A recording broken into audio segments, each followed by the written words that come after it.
Okay, I think it's about 1:05. We should probably get started if that's okay with you, Deb. Absolutely. Let's get moving. So thank you everyone today for attending the home buyer recession period. Thank you BCFSA for coming on board and helping us with this. CMBA-BC, we have lots going on for you, and just a reminder that we represent the province's mortgage industry. We've been around for 32 years and we offer educational opportunities and networking events, and that's designed to enhance the professional development and relationship building. Jeff? Yeah, and maybe if I can introduce Deb. So Deb is the current president of CMBA-BC and has been in the mortgage industry for about 24 years. Deb is the owner of White House Mortgages up in Vernon and has a team of 25 brokers working with her. Right. And Jeff, excuse me, I can't even say your last name.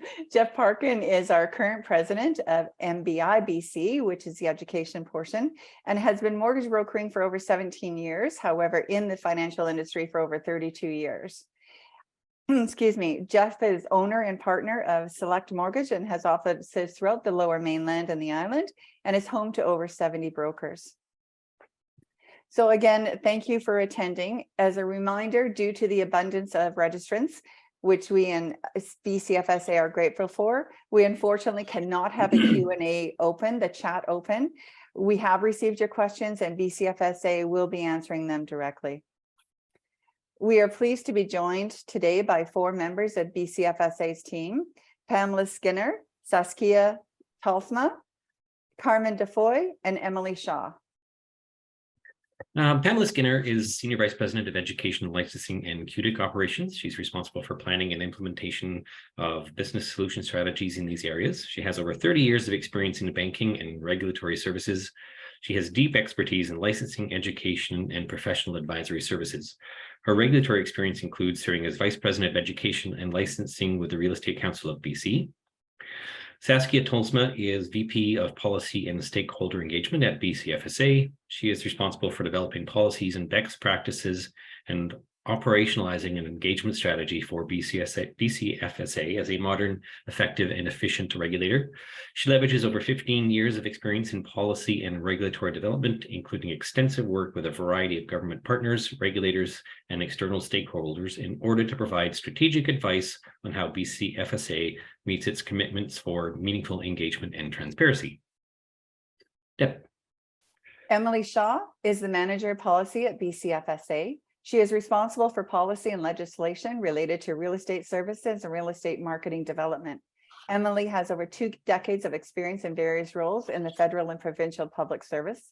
Emily holds a BA magna cum laude from the University of Ottawa, a Bachelor of Education from the University of Toronto, a Master of Public Administration from the Queen's University at Kingston, and a professional certificate in critical, creative, and design thinking from McMaster University.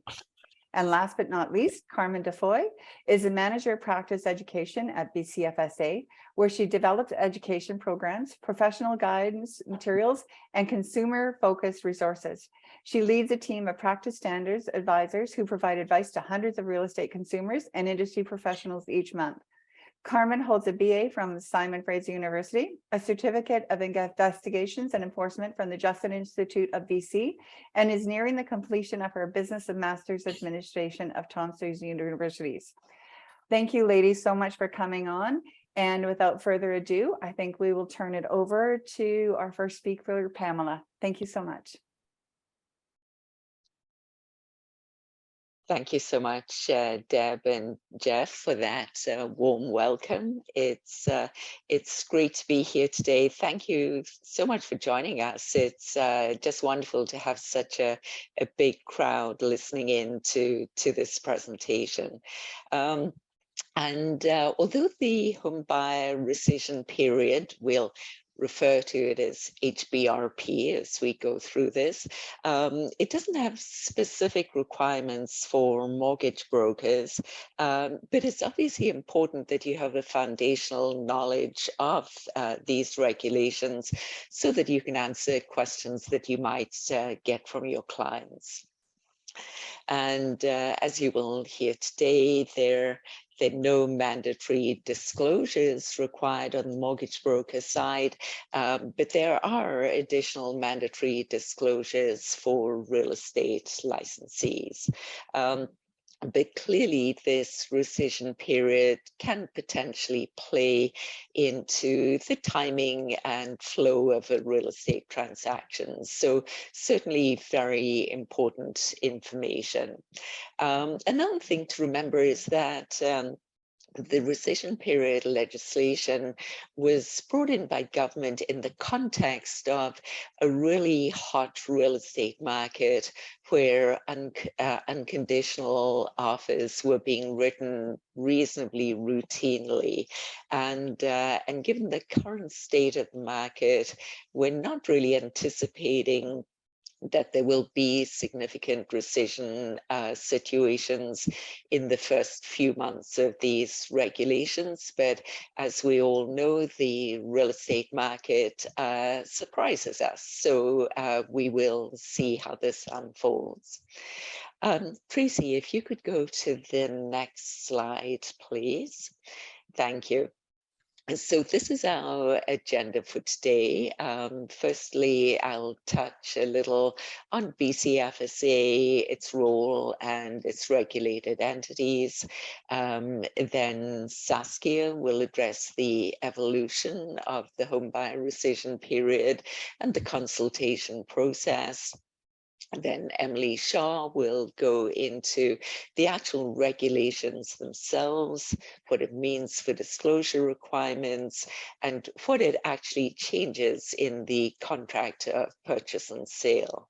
And then Carmen Defoy, who, as you heard, heads up our practice education area and oversees our practice standards advisors, we'll work through a number of frequently asked questions. As Deb said, many of those came from you, sent in advance of this webinar, and others are ones which came up as we worked through the development of resources. So we're hoping that by the time we get to the end of this presentation, you will have a good sense of what these regulations are and the anticipated impact on real estate transactions. Tracy, if you could skip through the next slide and then move on to the next one. Thank you so much. So this is really a little bit of an overview of who we are and the transformational journey of BCFSA over the last few years. So many of you thinking back will remember FICOM, which the Financial Institutions Commission, which was in place until 2019, at which time the government announced the intention to bring the real estate regulated entities under the same umbrella. And that brought the Real Estate Council of BC and the Office of the Superintendent of Real Estate into what was now BC Financial Services Authority. And that actually took place as of August 1, 2021. So we've got just over a year under our belt as this integrated regulator. And it's important to remember that the financial services sector in BC accounts for around a quarter of BC's GDP and represents a large sector of the BC economy, and obviously covers off the most important financial decisions in a consumer's life. So centralizing this expertise within one organization really, we believe, positions us well to give strengthened consumer protection, which is really the lens we bring to the regulation we do. And our aim, of course, is to be modern, efficient, effective in achieving this oversight of the financial services sector. And clearly, over the last year, we're starting to see very tangible benefits of that integration as we sort of look at the financial life cycle of an individual living in BC, opening up their account with a credit union, looking for their first home through a real estate licensee, working with a mortgage broker to get professional borrowing advice, closing that transaction, putting insurance in place on their property, and then, of course, this sort of latter stages of the life cycle, meeting their pension needs and sometimes their trust needs. So that sort of seamless view of financial regulation, it makes a lot of sense. And we're starting to see, as I said, the benefits of that. Tracy, if we go to the next slide, we're just touching on the specific regulatory framework here for mortgage brokers, and then we'll look at real estate because obviously the two are very closely intertwined. And currently, of course, mortgage brokers are regulated through the Mortgage Brokers Act, which assesses, suitability for entry requirements and oversees market conduct. And as I'm sure you all know, the Mortgage Brokers Act is a sort of legacy piece of legislation, and the new Mortgage Services Act is going to be coming in over the next, probably the next year or so. And certainly you can expect to hear a lot from BCFSA as the full requirements and implications of that new Mortgage Services Act start to get clearer, and you will be, as I say, hearing a lot from us in that regard. And of course, the role of the mortgage broker, integral to the real estate transaction in bringing together borrowers and lenders, and that makes it important for you to understand the HBRP, how it can impact those transactions. And you're going to hear later in this presentation specifically about the implications for contracts and the handling of real estate deposits, which are fundamental in the work that you do. And then, Tracy, if we move to the next slide, this really just summarizes the framework around the real estate industry, licensed through the Real Estate Services Act, regulations and rules, requirements on real estate licensees to act honestly and with reasonable care and skill, to provide advice to their clients, and relevant to today's conversation, required to make certain important disclosures to their clients. And those disclosures have been expanded under the new HBRP requirements. And something to note, sort of looking at the last couple of bullets there, is the licensee advises, but the client makes the decision. And that is really of particular relevance when it comes to contracts of purchase and sale, as those are contracts, agreements between consumers, the buyer and the seller.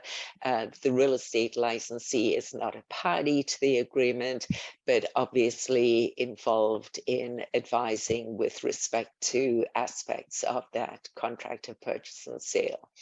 And with that, I'm going to hand over to my colleague Saskia. Thanks so much. Thanks, Pam. And good afternoon, everyone. I'm here to provide you a bit of context and background on the homebuyer rescission period, kind of the broad trajectory of the project before we dive into some of the further details, just to set the stage about really what was the government's intent and how this project has evolved over the last year. So Tracy, if you don't mind advancing to the next slide. This gives you a snapshot of the work that's been underway over the last year, which really kicked off in November of 2021, when the government announced essentially what was then called a cooling off period. We've now renamed it to the homebuyer rescission period, but you may remember from the news reports this time last year that this was labeled a cooling off period, and that really gets to the government's intention on what it was seeking to provide, which was essentially a minimum time period in which buyers could walk away from an offer on residential real estate, as is the case in other industries, for instance, with pre-sales on condo units. And Pam's mentioned this, but recall again, the spirit was really about protecting home buyers in a hot market. The market has changed a lot in the last year, as we all know, but this was the time period in which the government announced its plan to bring forward what we now call as the homebuyer rescission period, but was then the cooling off period. So at that time in November 2021, the government announced that it was bringing this forward. So at that juncture, the government asked BCFSA, which is at an arm's length from the government, it's a Crown agency. We were asked to provide advice about the high-level parameters of the homebuyer rescission period, of the cooling off period. And essentially, the government wanted feedback about such things as how long should this period be? And the government also asked BCFSA to look into some other consumer protection issues in the BC real estate market. In February, and I'll speak to some of the details about our consultations on the next slide, January and February of this year, we undertook quite a series of comprehensive consultations, which formed the basis of a report back to the government in May of 2022. And then, as per its intention, the government used a portion of that advice in our report to immediately act on the homebuyer rescission period. And the government brought forward legislation and then regulations in the June and July period of this year that bring it into effect. And now the regulations themselves, which my colleague Emily Shaw will detail in kind of great amount of detail for everyone, they create the regulatory obligations themselves for the real estate licensees, and that comes into effect as of January 3rd of this coming year. So with that, Tracy, if you don't mind advancing to the next slide. So again, just trying to kind of outline the spirit of the legislation and then also some of the findings that we heard as we undertook these consultations in the early part of this year that formed part of our advice back to government. So really just shortly, these consultations, they were not about whether the government should move forward with the homebuyer rescission period. The government had already taken that decision. These were consultations with a wide cross-section of the financial services space in BC, really focused on the real estate transaction. And they were about the high-level parameters of the homebuyer rescission period. So really this question about timing, whether the homebuyer rescission should be waivable, whether there should be penalties for exercising a rescission period. So these types of questions. And we heard feedback from a broad range of participants, including mortgage brokers and mortgage broker associations. And a clear takeaway from those consultations that really colored some of the advice that we brought back to government was really about the need to balance the interests of buyers and sellers. And certainly recalling the context in which this period was brought forward, we know that the government was very focused on protecting buyers. And that was really the driving spirit of this cooling off period. But the feedback that we heard was that we really needed to be careful about balancing the interests of sellers with those of buyers. So in that context, I'll move to our next slide. And this outlines really kind of the high level backbones of what the homebuyer rescission period is and the advice we provided back to government on the basis of those consultations. So the first bucket is about time. And we recommended that the homebuyer rescission period be 3 clear business days in order to achieve the spirit of the government's aim, which is about providing a time to cool off for buyers in a hot market to reflect on their purchase, while at the same time balancing the need to reduce uncertainty for sellers if there was indeed a longer time period contemplating. So just a note on this piece is that the homebuyer rescission period was not contemplated, it was not intended, and it does not replace the use of subject conditions. And as a regulator, very interested in consumer protection, subject conditions are recommended for all buyers to ensure appropriate due diligence. But with respect to this specific rescission period, the need was really about balancing the interests of buyers and sellers with an appropriate time period. And in our view, it was 3 clear days that struck that balance. And so then the next bucket, the next kind of backbone of this homebuyer rescission period was about waivability and exemptions. And considering the intent of the government, really looking to protect buyers, especially first-time home buyers in a hot market, we recommended that only very narrow exemptions be possible to the homebuyer rescission period and the period not be waivable. If it was, the feedback that we heard was really this would privilege certain types of buyers. So let's say a sophisticated buyer could waive the program or receive an exemption, then that buyer could potentially have an advantage, especially in a hot market. And that ran counter to the government's real intent of the legislation. And so lastly, we considered and provided advice about a termination fee. And some of the feedback we heard in the consultations was certainly the need to discourage buyers from using a homebuyer rescission period frivolously, from using it to walk away from a number of offers. On the other hand, we also wanted to ensure that first-time homebuyers, the very core demographic that the government wanted to protect, could actually avail themselves of this rescission period. So in that context of thinking about whether there should be a termination fee to discourage buyers from using this frivolously, we landed on a recommendation that this fee be modest. So it does provide some discouragement from its use in a frivolous manner, but still is accessible enough that the people who the government intends to use this type of homebuyer rescission period could actually take advantage of it. So those are the 3 main buckets of advice that we received input from as part of the consultations. And that was the advice we provided back to the government. And then the government moved quite swiftly to take those high-level parameters and bring forward legislation and bring forward regulations that then stipulated how the homebuyer rescission period would work. So this level of detail was then set by the government in the June-July time period, and Emily is able to kind of walk us through in a great deal of detail the specific requirements that are now set out in the regulations. So with that, I'll turn it over to Emily Shaw, who can provide that walkthrough. Hi, everybody. Thank you, Saskia. So as Saskia said, I'm going to spend the first part of my presentation getting a little deeper into the details of the homebuyer rescission period and what government has decided to bring into effect. Next slide, please. So this slide provides a detailed outline. I'm not going to go through all of it, but you can read it for sure. The rescission period is established under the Property Law Act. And so the rescission period applies to the contract of purchase and sale, and therefore to the buyers and sellers involved in a residential real estate transaction. It's not specific to transactions involving real estate licensees or any other regulated occupation for that matter. The regulation provides a definition of residential real property that is based on the type of structure being purchased and sold.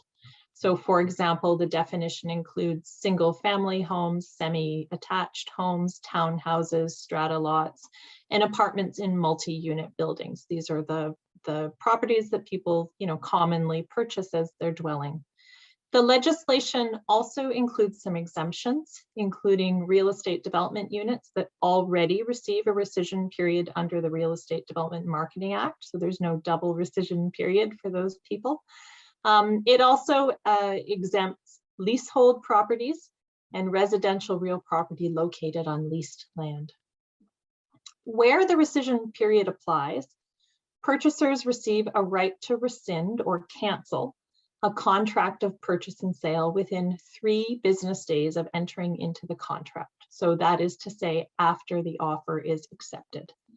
The rescission right cannot be waived. That's consistent with our advice to government, and it's only available to the purchaser. There is a rescission fee, which Saskia talked about. It is set at 0.25% of the purchase price. So that's 0.25%, payable by the buyer to the seller, and only in the event that the buyer exercises their right of rescission. The Property Law Act also provides that where a deposit has been paid, the rescission fee amount is taken out of that deposit and it's given to the seller, and the balance, if any, must be given back to the buyer. And that applies regardless of whether a real estate licensee is involved in the transaction or not, although it becomes perhaps difficult to police outside of that.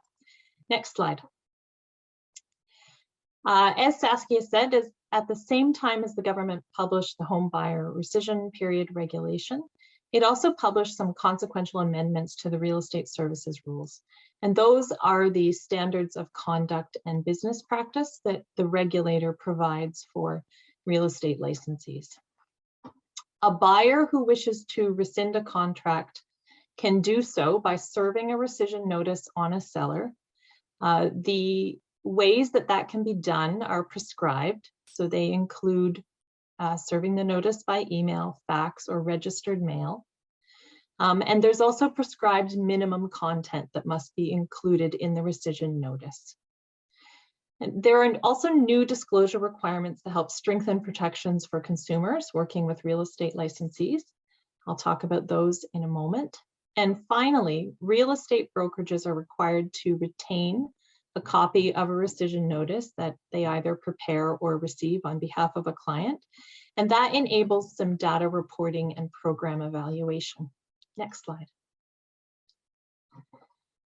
So I just mentioned the new disclosure requirements, and I'll elaborate on those a little bit now. Next slide.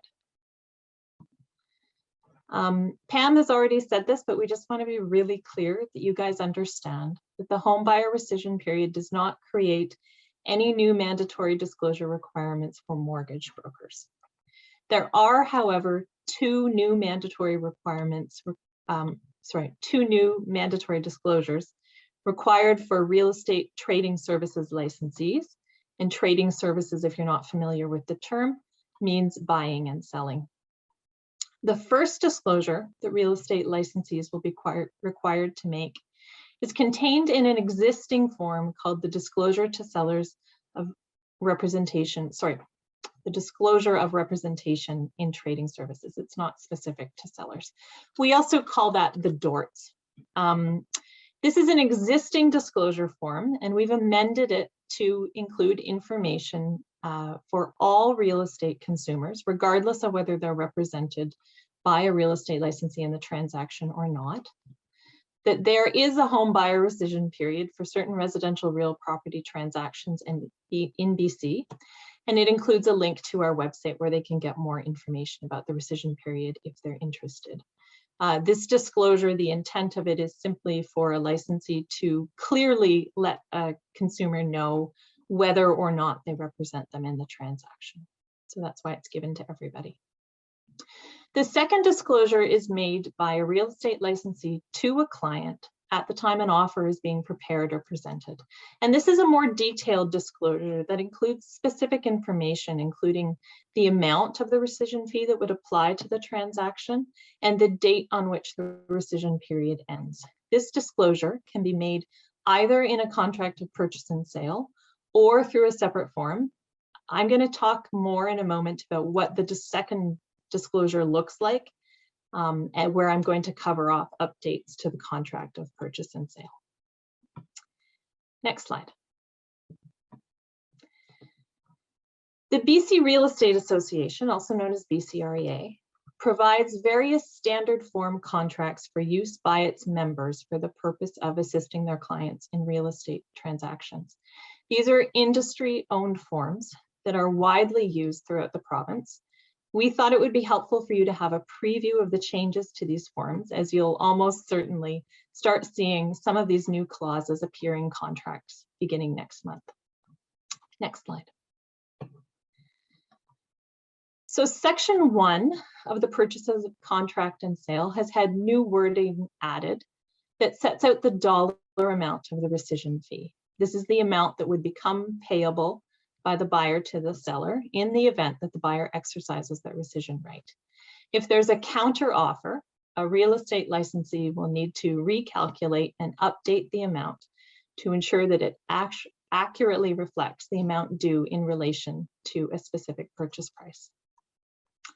In section 2 of the contract of purchase and sale, a new paragraph has been added indicating that if a buyer exercises their right of rescission and if a deposit has been paid, the real estate brokerage holding the deposit will remove the deposit to trust.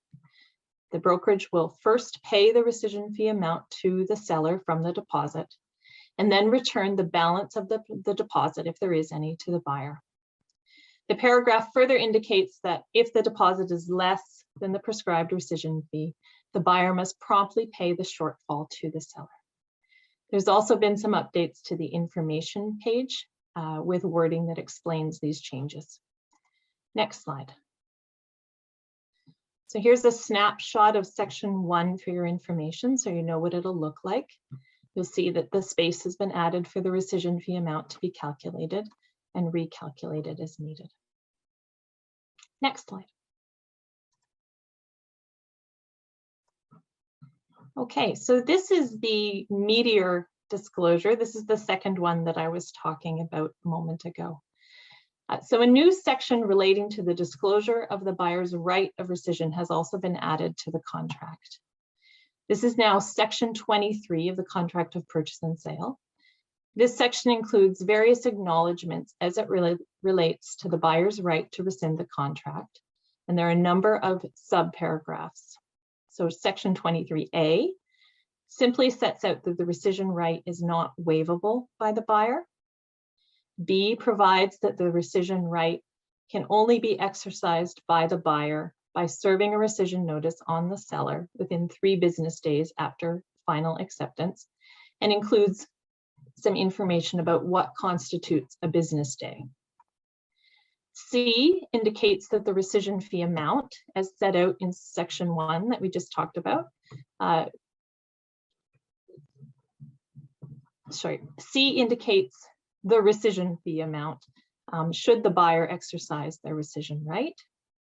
D indicates that the rescission amount is to be paid to the seller from the deposit if there is one, and for the balance of the deposit, if any, to return to the buyer without any further direction or agreement from the parties. So this is different than how deposits are generally handled by real estate brokerages, where often the release can only be done by mutual agreement.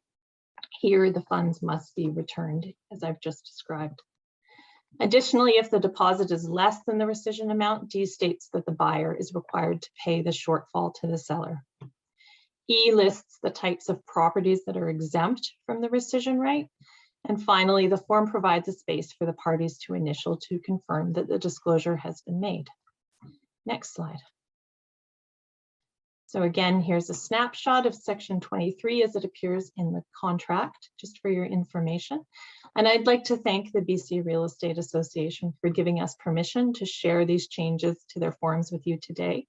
The copyright belongs to them, so we appreciate their support in helping us to provide this webinar. Next slide. BCFSA has developed a number of resources that are on our website. I'll be outlining the ones that will be of use to mortgage brokers. We've also published updated information for buyers and sellers. And so I'm going to take you through those resources in the next few slides. Next slide, please. So the resources are posted in the real estate licensee section on our website. This is the section called the knowledge base, but it will be very useful, I believe, to you as well. If you navigate to BCFSA's website, so that's bcfsa.ca, you can find content about the home buyer rescission period with other industry resources for real estate professionals. And here on the screen, there's 2 different ways that you can access those resources. Next slide. So the resources that we have posted online include regulatory information about the home buyer rescission period. The regulatory information is a plain language description of the parameters of the home buyer rescission period including the exemptions and information about the requirements to rescind a contract of purchase and sale. And so this is general information that can also be useful to consumers and to mortgage brokers if you're curious. The regulatory information also provides some information that is specific to real estate licensees, including information about the mandatory disclosures that they must make and requirements related to deposit handling and record keeping. Next slide. We've also posted a series of frequently asked questions and answers to help real estate licensees and others understand the rescission period. So that's another resource available online. In a moment, Carmen's going to take you through some FAQs, but just to let you know that there's more posted on our website. And next slide. And finally, BCFSA has updated our consumer guides for buyers and sellers to integrate information about the home buyer rescission period, including information for them about how to rescind an offer and how deposits are handled when held by a real estate brokerage. If you're looking for more information about the home buyer rescission period, you can review the resources on our website, including the frequently asked questions. Just a note that they are written with real estate licensees in mind as the audience. So if you see any references in the materials to you, it's meant to address real estate licensees, not mortgage brokers. Also to let you know that we are looking at developing some infographics possibly that real estate licensees and others can share with clients. We're hoping to have those available ahead of implementation, but that work is still in progress. So that's all for me. I'm going to hand you over to my colleague Carmen now.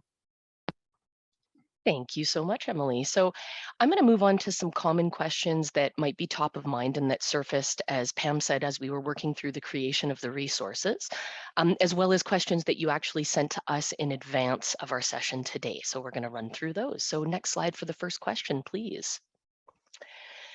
So what new requirements does the home buyer rescission period place on mortgage brokers? So we have touched on this, and to the next slide for the answer. So absolutely none. So the disclosure requirements under the HBRP, as it has been said previously, apply to real estate licensees only, so not to mortgage brokers. Next question, please. What is the difference between a buyer refusing to remove subjects versus exercising the right of rescission? And next slide for the answer. And this is a question we've got quite a bit. So as you know, as mortgage brokers, subjects on an offer are negotiated between the buyer and the seller and provide for specific events that must occur before that contract becomes final. So an example of that would be something like a subject to finance or a subject to home inspection. So in these types of examples, the buyer would make their best efforts to remove those subjects and proceed, of course, with the contract. In contrast, a buyer exercising their right of rescission is a statutory right that's prescribed by the regulation. And of course, it involves a buyer having to provide an actual notice to the seller in order to rescind their offer. So really the takeaway here is that the trigger is the buyer serving that actual notice to the seller in order for that rescission to be valid. So two completely different things, subjects versus the rescission period. Next slide for the next question, please. If a buyer writes an offer subject to financing, for example, and does not remove that subject, will they owe the seller a rescission fee? And to the next slide for the answer, again, a question we've got quite a bit. So no, they would not. The rescission fee is only owed, as I said before, if that buyer provides that notice of rescission to the seller. Of course, in accordance with the provisions of the regulation itself. So it has to be a valid notice with all those pieces in place.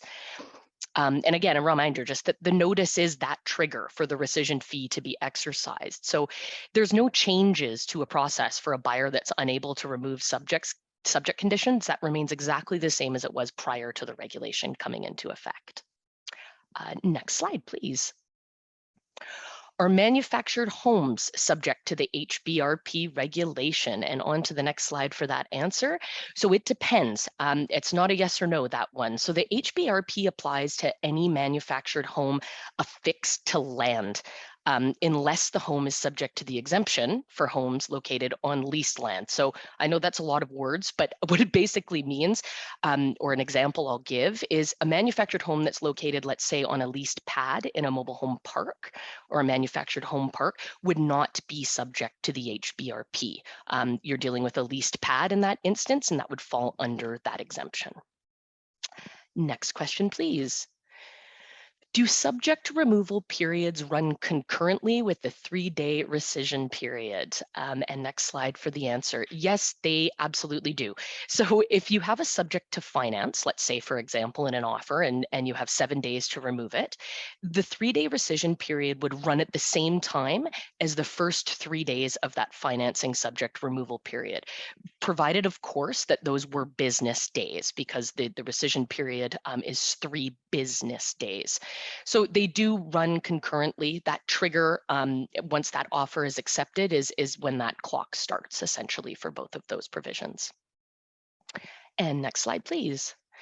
Does the rescission period mean you have 3 days to remove your financing condition? And I believe this was a question we received from you all, and I'll go on to the next slide for the answer. So no, it absolutely does not mean that. The rescission period, as I mentioned, is separate from any other subject condition in the contract. They're really not related. So if a buyer requires financing, they should include a subject to financing in their offer to ensure they have enough time to secure that loan, or collapse the deal if they're unable to satisfy that financing. So the message that we've provided to licensees with respect to this, because we have received this question from real estate licensees as well, is really that they have to ensure when they're drafting offers for their clients that the terms and conditions in that contract really reflect the needs and wishes of their client, and not just to rely on this rescission period to perform due diligence.